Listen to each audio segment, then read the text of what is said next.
everybody. Welcome to day one of E3 2018, and welcome to day one of the Shack News live show from the show floor of E3. I am your host of the moment, Long Reads editor David L. Kralik. We've got a great lineup of guests for you to talk with today, for me to talk with and you to listen to, and games to check out, starting with one of the most anticipated games of this fall, Shadow of the Tomb Raider. And I've got here with me Rich, the senior brand director from Crystal Dynamics, right?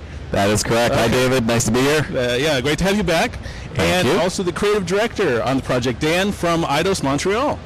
Thank you for having me here. Yes, yeah. Exactly. Yeah, so it's great to be talking about Tomb Raider again, the next game in the franchise. I know that we're going to be showing a trailer, so viewers will get to see Lara in action. Set up the stage for this next adventure.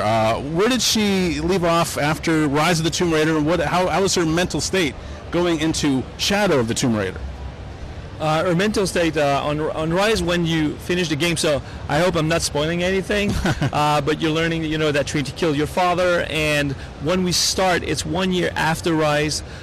Jonah is following you, so and they're together and following Trinity, hunting down Trinity, really like trying to figure out exactly what they're after. So where is her state of mind is, Lara will never say, that she will never say that I am going to take them down because they killed my father. Mm-hmm. She will never do that. But what she would definitely be motivated by is by being fueled by that, by saying I'm going to take them down. And that is what happens, is that her obsession, to stop them is fueled by that, and trying to beat them to the race is very important. So when we start, it's all about that. It's saying, hey, I'm going to stop them, I'm going to beat them toward the race, I'm going to get what they want. And this is where she is in terms of her mind state.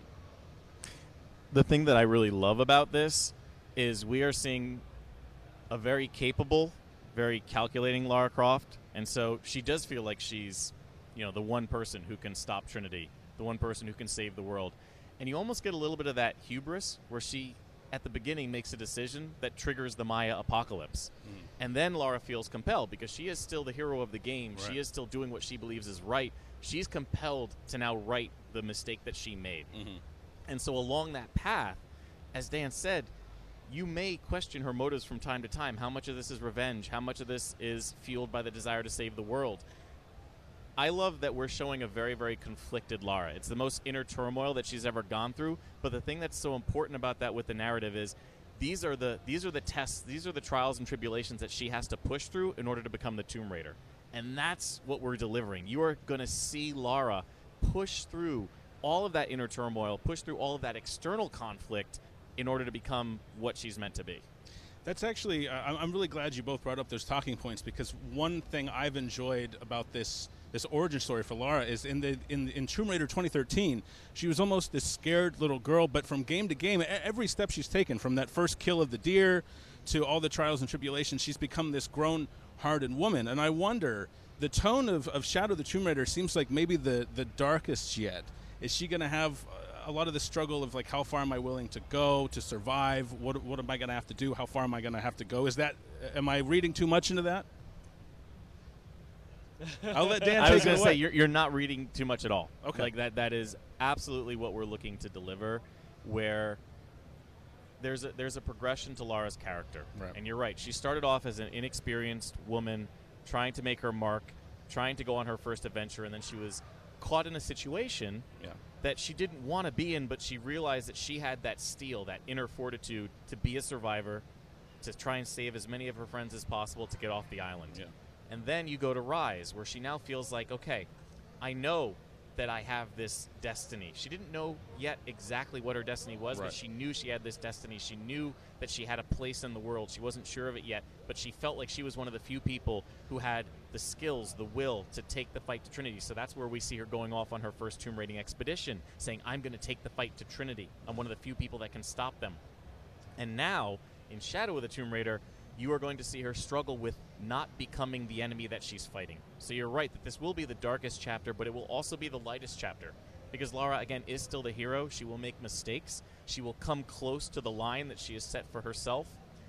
But what's important is that when she hits that bottom, she realizes it, and she will climb out. And I don't want to spoil what those No. moments are, but you will absolutely see Lara at the darkest, at the lowest point in her adventure. You will also see her make the decision to climb out of that darkness. Just one thing I want to add on that is that this is a story about temptation, of course. And she's be milling, with things that from the unknown, things like that, and it's all about that. It's this conflict. So when we are thinking about, when we're going with Shadow the Tomb Raider, we knew that Lara will have that temptation. That was important, but understanding life, understanding there's consequence of your action, because in the previous 2 games, she had to deal with the consequence of the action of the others. Right. She absolutely needs to learn that. So, by the way, the deer moment is based from a personal experience. Oh, really? Yeah. So I was directing it from because I killed a deer when I was younger, and it was based on one of the experience I have. By the way, Shadow is not based on my own experience. I hope not. Goodness. Yeah. But it's good to see that even from our standpoint, saying that sometimes we're too obsessed, even in our art. Even in the way we approach artistic, decisions and things. There's consequence, and it's kind of like interesting to see that translate. When you translate that to the game, it feels more genuine in a certain way. So for us, it was very important that for her, it was all about understanding the consequence of your action, and understanding that the consequences, because she's doing something very epic, very big, has big consequence. And that was very important for us from a human perspective. You mentioned the deer moment in the first game being based on a personal experience of yours. You've had a lot of personal experience with Tomb Raider. Just before we went live, we were talking about how you've been working on Tomb Raider since the reboot in 2013. I'd like to hear from both of you. We'll start with Dan on kind of the role that Crystal Dynamics and Eidos Montreal have both played in shaping this Tomb Raider. Because I know that Crystal started as they were carrying the torch and recreating Lara, and now Eidos Montreal is kind of leading development of the game. So I'd like to hear about how you got started on Tomb Raider and kind of walking me from then to now. It started 8 years ago. I moved in California. I moved at Crystal Dynamics. I was working at Crystal Dynamics. So I was game director on that project. We were really thinking about, at the time we were really thinking about what we wanted to do with this character. We want to build a character that people will say, and that she's, much more believable. That we build, that's more relatable. That's what we say. Apologize for my French, but no problem at all. That she's much more relatable. So we really thinking about that, the whole trajectory also, to where she would start, to where she would be ending in this origin story. That was very important. So this was groundwork that we established at the time. And as we were moving on to Rise, I moved back in Montreal because my wife loves the snow and the cold. It was might be the only person I've ever heard of who loves the snow and the cold. That's the only thing I can understand, because we went and so we went back in Montreal. So I was sharing, it was about mid-production from Rise, and then I was sharing my life between the two worlds. We built a core team. Some of them was working on the Tomb Raider multiplayer at the time in 2013. New people coming in. They were the most talented of the studio that came in, worked with us, and built some of the awesome challenge tombs. Also some very good maps that was part of the Rise. And then when we shift on Shadow, they were still the part of my team from Crystal Dynamics, still continue to work to make sure that Montreal and Crystal really built something that felt like a Tomb Raider. Right. But one of the interesting thing about Eidos Montreal is that it added, with these new people coming in, it adds a fresh take to it. Something that would be like, surprised about some of the result, and feel very, very different, but not only very different from a Tomb Raider, but like refreshing in terms of what we did the past 2 games. So that was very interesting. And the relationship, of course, for us, it was a very good relationship. It's never really easy, because when there's a 3 hours differentiation between countries and things, it's not always perfect. But it was a very good relationship between Crystal and Montreal. And for me, it was like they were my two teams in a certain way. So that was great for that. I don't know if you had anything to add on that, but it was great. Absolutely. It was a great relationship. I think really it was just, think of it like a balance shift. Yeah. Crystal Dynamics was leading the development with Eidos Montreal contributing on 2013, and then in Rise of the Tomb Raider you got much more to an even balance. You know, both teams really putting content into the game, challenge tombs like Dan was talking about, and then for Shadow of the Tomb Raider, Eidos Montreal, you know, obviously we trust no one else to. They've been working on it for so long. They have the DNA. You know, so many people, especially people like Dan, have been with it from the very beginning. They understand what the brand is. They understand the reboot. We understand what we're trying to do. And so they're the ones that take the Origin trilogy over the finish line. And the thing that I love about it, you know, and Dan brought this up, that fresh blood, you know, that new perspective. Yeah. I feel like there are a lot of things that we introduced in Tomb Raider 2013 that we really perfected in Rise of the Tomb Raider. And then now we're elevating them even further. So we're taking Lara to the most capable she's ever been, and that means that we have to take the stakes of everything else higher. Right. So if Lara is at her most confident, then her narrative has to give her more challenge than ever before, and that's where we introduce the conflict. And Eidos Montreal has so much style and tone that they've injected into that. Or if you look at the combat, you know, we have to bring up the stealth options. We have to give you more options for assault. If you look at the tombs, they are bigger. There are more than ever. They're scarier than ever before, more deadly than ever before. You know, you look at the exploration. We have underwater exploration now and underwater survival. The rappelling and the wall running allows you to get to new areas. It gives an added level of challenge to the movement. And then the hubs. You know, we're delivering the biggest hub we've ever had in a Tomb Raider game with the Hidden City. And so that's where I think that the relationship really has shined, because you have people that have been there from the very beginning, and they are constantly driven to say, okay, how are we going to take all of our pillars, all the things that are important to the franchise, and push them even further. Right. And that, I think, is what makes the adventure so cool, is because Lara is the best she's ever been, but every other factor pushing against her is the best it's ever been. That's cool. And it's really cool, like you said, you know, Eidos Montreal has been there to lay the foundation for those pillars, so it's not like you're going to this complete stranger saying, you can do this, but you can't do this. You guys know those rules already, those guidelines. I'd actually like to talk more about stealth, because that's one thing I noticed in the reveal trailer during the Square Enix conference yesterday that I was really interested in. I'm a big stealth guy. In fact, in Tomb Raider 2013 and in Rise, one of my goals was, all right, I'm sticking with the bow and stealth kills as much as possible. And it looks like there's more opportunities to do that in Shadow. So, Rich, I wonder if you could talk more about that, and then we'll let Dan jump in, too. Sure. Oh, you're flip-flopping. Dan and I have to give our... We're both so passionate about talking. We're like, I know. I'm like, I better sort this out right now. Great. I love that you're air traffic controlling us. That's very right, good, man. David. That's right. So the thing that there's two parts that I really love about the stealth. Number one, as I talked about earlier, was more options. So Lara being able to stay up in the canopy more. You know, really having this idea of what we call becoming one with the jungle, where there's actually a moment in the game where Lara is attacked. And you get a tease of it in one of the trailers that we put out. She's attacked by a jaguar, and then while one in front of her is distracting her, there's another one sneaking up behind her. And she learns a very valuable lesson about how the jungle operates in that moment. And from then on, we refer to Lara internally as the Jaguar Woman, because she is striking and disappearing just like a jaguar. So the idea, you spend more time up in the canopy. We have more takedowns from above. We have more ground rules that you can do.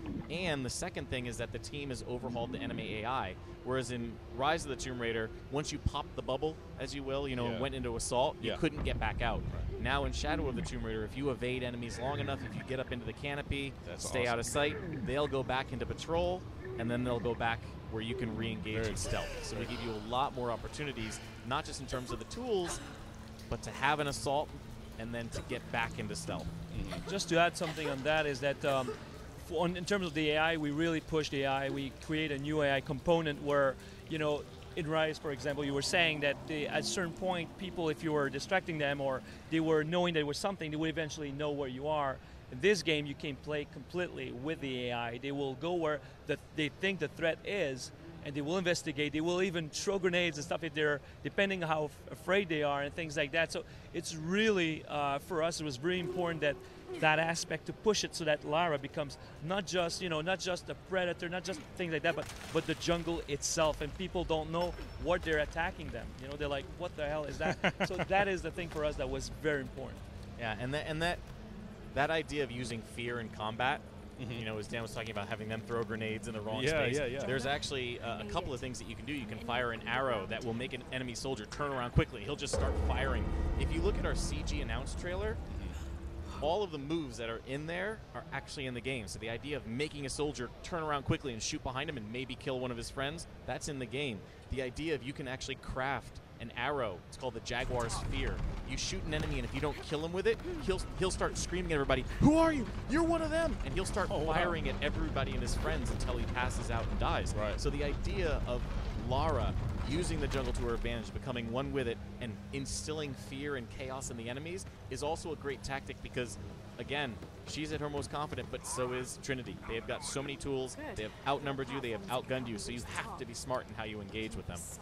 I really like the through line of, you know, the classic stories. You have man versus man, man versus nature, man versus himself, and it sounds like Lara is going through each of those, not only in this trilogy, but maybe in this game alone as well.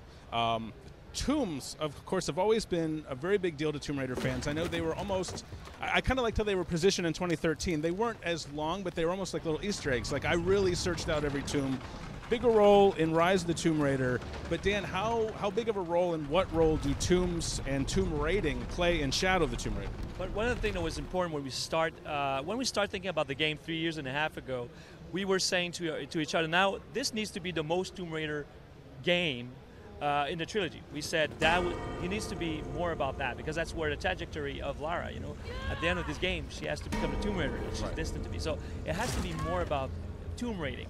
So we start thinking about how are we going to make them evolve? How much are we going to have in the game? You know, that's the first question we ask ourselves. And then one thing we started by, and this is a rule that we say we need to not break, and it's the rule of the third. So the third of the game would be, like, for example, would be more about exploration. A third of the game would be about combat, and a third of the game would be about puzzles and tombs. And then we start adding a lot more puzzles to the combat, adding a lot more puzzles even in traversal. And then the tombs became like, okay, now we want tombs, but we want bigger tombs. Because when we go to this place, because in Rise you were going to tombs that were, you know, high, there was about ascension, was about, you know, communication with the heavens. This game is the opposite. It's about death because, as you know, the Maya really believes that, you know, that their religion is everything is about the underground and things like that, and it was very important for us to explore that. That's why the rappel down and things like that. And for us, it was like, okay, let's make them special, the place where you know that no one could ever go. So it's not just about reaching and going underground and reaching the tomb, but it was like the spelunking itself has to be deadly and treacherous. And then when you get to the tomb, now you will see things you never seen in the previous two games. Things like things they constructed, things that feel more classical in a certain way, like this thing coming out from the floor, and it's there to scare people, to say don't go there. But Lara doesn't care about that. She just go there and just go crazy. So a lot more traps there. They're way bigger than you've seen, and there's a lot more in the game that we had in previous two. And one of the things that I really love is that the guy who was designing the tombs and the puzzles and the traps, he actually has working models of a lot of the ones that are in-game, and he researched the technology that the Maya had at the time. So the puzzles, the water wheels, the spinning blades, all of these things, while they aren't necessarily 100% historically accurate, they were all historically possible. And so the idea is that, as Dan said, there's that, you get that sort of three parts to it. It's really hard to get to a tomb. When you get to a tomb, it is telling you, do not come in here. So we call it a treacherous spelunking. We call it a terrifying vista, and then we call it the deadly traps and puzzles. So this idea that hard to get to, it tells you to go away, and if you do go further, then everything inside it is trying to kill you. Very cool. So what will the split be approximately between optional tombs and kind of mandatory story-driven tombs? Yeah, so we're not going to go into the exact numbers just yet, but we will say that there are more mandatory tombs and there are more optional tombs. So overall, you've got more across the board, and where we really try and make sure that the challenge tombs shine is in our hub spaces. You know, this is, again, the biggest one that we've ever delivered in a Tomb Raider game, and the idea is that when you're in this world, you pause the narrative. We of course take you on a roller coaster ride all along the way, but then we open up the world and say, okay, narrative is kind of paused. You can have your own adventure inside that hub, and it's just populated with challenge tombs, Very cool. along with side missions and social puzzles and things for Lara to explore and find. Excellent. Also, in the way that we approach the puzzle itself, we are much more varied. We used to have a lot of traversal puzzle, for example. We still have them, but we have much more logical puzzle where you have to, be like, oh, what I need to do with that. There's a lot of, Maya things written everywhere, and you have to figure out how to do these things. So there's a lot also logical puzzles in the game. It's not just about traversal, and so we have a mix of all that, whatever it's challenge tombs or on the main path. And they're still very environmentally based. That's something that the franchise is known for. It's not find a golden unicorn horn and put it on the statue and the magical door opens. That's not where we're going with it. It is that the Maya built these things as functional objects, right, to keep people out, but also if you were smart enough, you could make your way into the secrets. That's something that I personally love about the franchise, is the idea that across the board, all three games, the world of Tomb Raider is a world that has hidden pockets of truth, secrets that it is protecting. Lara is one of the few people that can survive in these areas that are built specifically to keep people out. So the idea that the secret of immortality, which is what Lara's been chasing across this whole arc and what Trinity is trying to use for their own nefarious purposes, this does exist in the world. We've seen that in the previous games, but the keys to it are always in places where most people can't go. They can't survive. You go to environments like Yamatai, surrounded by storms. You go to the deserts. You go to Siberia. Now you're going to the deadliest place on Earth, the jungle, where literally everything is trying to kill you in the middle of a civilization that worship death and fear. This idea is that, yes, the secrets are in the world, but the world itself is an enemy that is pushing against Lara. And that's why Lara, as a heroine, always has to drive beyond the limits of normal physical and mental and emotional boundaries. And that's why her conflict is so strong, because when faced with the Maya apocalypse, she's saying, I have to get there first. I have to be the one that discovers this. And at first, that push is what's going to cause her to actually trigger it, so she makes that mistake. But then that push is going to be what lets her ultimately say, I have to be the one to make things right. Right. Excellent. Well, I know we're getting ready to wrap up, so I wonder, since we're approaching also the end of this Tomb Raider arc, and you've both been there since the beginning, I wonder if you could each talk about, Dan, we'll start with you, kind of what it is meant to take Lara on this journey, and that it's been so well received by so many people. I would say that this is a Microphone. Sorry about that. It was like what I want to hear, but so do they. No problem. Right. The thing, it's really after 8 years going from the beginning, to where we are right now, seeing how Lara evolves and everything. For especially from my standpoint, because when we start talking about Lara at the beginning, she was, like you said, she was an experience, and seeing her now much more matured, experienced. It's very rewarding. It's almost like following, like I have two girls, I have kids. It's almost seeing somebody, very close to you. Yeah, they're growing up along. Exactly, growing up, and it's growing up because I'm also grew up, and in eight years, I was now I'm old, but I used to be younger, and looking back like that, it's very rewarding. It's very powerful for somebody that that looks at it from that standpoint, from that amount of. And from my perspective, I absolutely agree everything what Dan was saying. It's great growing up with Lara, if you will. What I've loved about each game is that we always find something that everyone can identify with. That the core message, even if you don't know the Tomb Raider franchise, which I don't think there are many people that haven't heard of it, but even if you don't know the game, you can identify with our core theme. The theme of survival in Tomb Raider 2013, that when your back is against the wall, you will do what it takes to survive. Most people can identify that. With Rise of the Tomb Raider, the idea, we called it, dare to go further. Right. The idea that everyone wants to be more than what they are.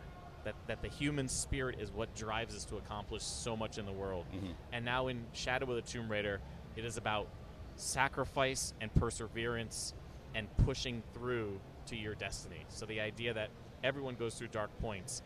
How you respond to that and the choices that you make are what make you into the person you are. Fantastic. Well, thank you both very much for coming by. Rich, always great to see you again. Dan, great to meet you. Thank you. Shadow of the Tomb Raider will be out September 14th on September Xbox 14th. One, PS4, and PC. Great. Very well. Well, thank you again for coming by, guys. I'm really looking forward to playing it. Thanks, David. Take Love care. it. Have a great show. You too. All right. Thank you. Well, thanks, guys. That was a lot of fun. Yeah, thank you. Thank you. I thought I knew why I came here. I saw it. The end. It was so vivid. But now the truth feels further away than ever. I still have so many questions. You said you were going out, but I heard you through the wall. I said don't go far. You had me searching for a reason, but I was in the dark. We can't let Trinity get hold of this. Let's think this through. Do you realize the tragedy you have unleashed? The cleansing has begun. It falls to me now to stop it before it consumes us all. What have I done?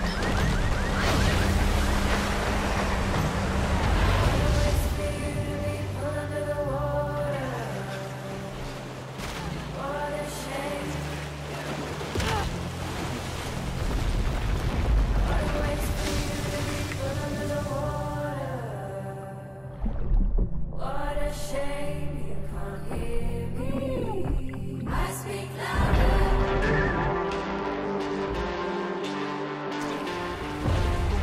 Thought you could keep me in reserve. I know that it's not practical. While you made up your mind.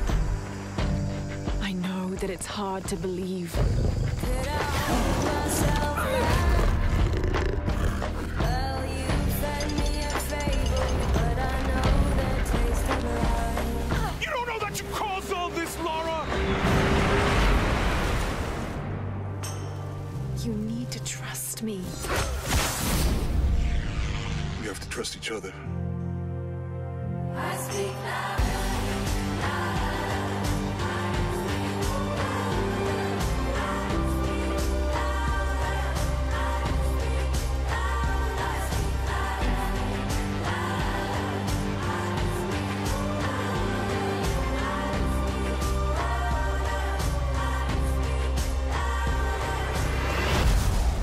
He wants to alter the course of humanity. If you had that power, what would you do?